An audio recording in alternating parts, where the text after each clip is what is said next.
fabled heat, where magic meets desire. Subscribe to ignite the fantasy. The dust tasted like regret, a gritty film coating my tongue with each breath. It wasn't the red dust of the crimson wastes, thankfully, but the pale gray of forgotten roads, the kind that clung to everything: skin, clothes, memories. Each step alongside Kaylin sent a jolt through my thighs, a subtle, insistent awareness of the space between us. The brush of her leather armor against my own was a brand, a silent claiming that sent shivers down my spine. It wasn't just physical. It resonated deeper, a pull that had been building for weeks, for months, since we first met amidst the chaos of the border skirmishes. The sun wasn't merely hot, it was a weight pressing down on my shoulders, baking the moisture from my skin.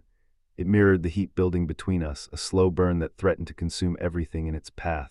Hours we'd walked, and with each mile the pull towards her tightened, a magnetic force I was increasingly powerless to resist. I told myself it was camaraderie, forged in shared hardship. I told myself it was gratitude for her unwavering protection. But the truth, a dangerous and exhilarating secret, was far more complicated. Kaylin, her green eyes shadowed by the brim of her worn leather hat, scanned the horizon with a practiced ease. She moved with the grace of a predator, always alert, always assessing. She carried her past like a shield, a hardness forged in loss and tempered by years of fighting. I'd seen cracks in that armor, fleeting moments of vulnerability that ignited a dangerous hope within me, a hope I knew was reckless, perhaps even foolish, a hope I couldn't quite extinguish. The way her jaw tightened when she thought no one was looking, the slight tremor in her hand when she offered me water, the way her eyes lingered on mine just a fraction of a second too long. "Tell me again about Lyra," I murmured, deliberately breaking the silence. The air hung heavy with unspoken things, with the weight of our journey and the secrets we both carried. I needed to hear about her, needed to understand the source of the pain that haunted Kaylin's eyes. It felt intimate, asking, a trespass perhaps, but I couldn't help myself. Kaylin's jaw clenched, the muscle ticking beneath her skin. "There's nothing to tell." Her voice was clipped, guarded, but I felt the tremor in her arm where our shoulders almost touched. It was a subtle thing, easily missed, but I'd learned to read the nuances of her body language, the tiny betrayals of her carefully constructed composure. She didn't want to talk about it, but I sensed a desperate need to share the memory, to keep Lyra alive in some way. I reached out, my fingers brushing against the worn leather of her bracer. The leather was supple, molded to the shape of her wrist and warm from the sun. "Let me share the weight, Kaylin." It wasn't just about Lyra, it was about everything, about the loneliness that clung to her like a shroud, about the burden of leadership she carried with such stoic grace, about the longing I saw reflected in her eyes, a longing that mirrored my own. She finally met my gaze, and the pain in her eyes was a physical ache in my chest. It wasn't a dramatic, weeping kind of pain. It was a quiet, hollow ache, the kind that settled deep in the bones and never truly went away. "She loved the scent of rain on dry earth," Kaylin whispered, her voice thick with grief. The words were barely audible, a fragile offering. Said it reminded her of new beginnings, of things growing even after everything seemed lost. My own hand tightened on her arm, feeling the corded muscle beneath her skin. Her strength was undeniable, but beneath that strength I sensed a fragility that made my heart ache. A longing, sharp and insistent, bloomed in my belly. It wasn't a purely romantic longing, though that was certainly a part of it. It was a deeper, more primal need to protect her, to nurture her, to heal the wounds that time had failed to close.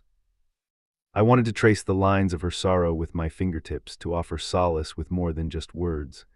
I wanted to kiss away the pain, to lose myself in the depths of her green eyes and forget, for just a moment, the darkness that surrounded us. The village offered little comfort. Dust devils danced in the deserted streets, and the buildings leaned inwards as if huddling together for protection.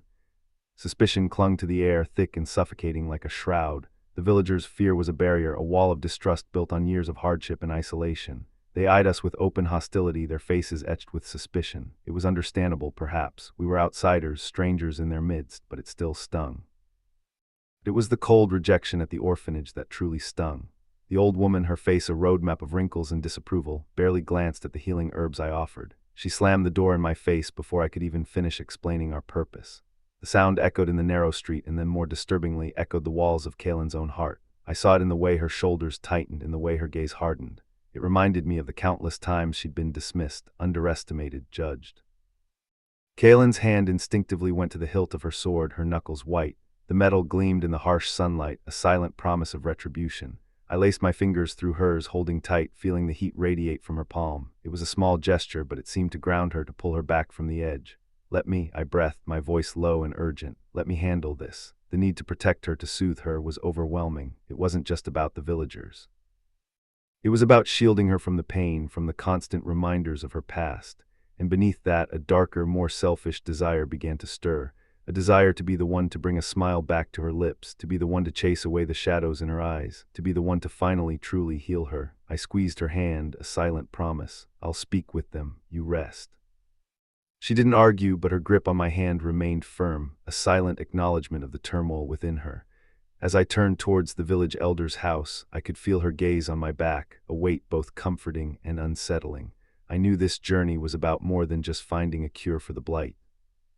It was about finding a way to bridge the gap between us, to unravel the secrets that bound us together, and to finally, perhaps, allow ourselves to succumb to the dangerous, exhilarating pull that had been building for so long.